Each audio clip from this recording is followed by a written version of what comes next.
When Nairobi works, Kenya works. When Nairobi fails, Kenya pays the price. That is why we must speak plainly and with candor to each other today. For too long, Nairobi has been a city of immense promise, trapped by chronic dysfunction. A city of extraordinary potential, suffocated by disorder, delayed by indecision, undermined by poor planning, and held hostage by interests that profit from chaos. This city that should be the pride of Africa has too often been forced to settle for standards that are frankly unacceptable. And let us be honest, this did not happen overnight. It happened because for many years, too many leaders chose comfort over courage.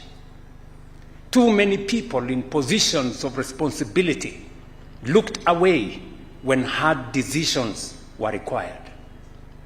Too many tolerated mediocrity.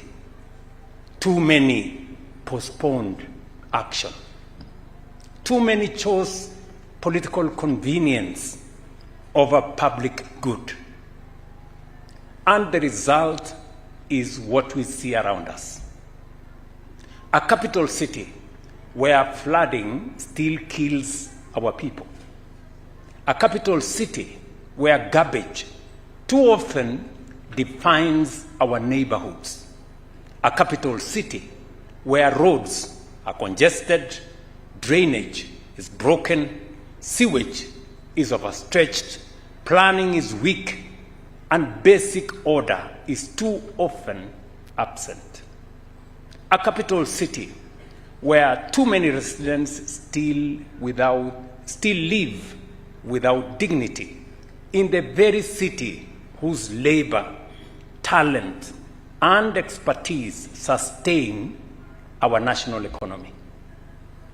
This, honorable members, cannot continue.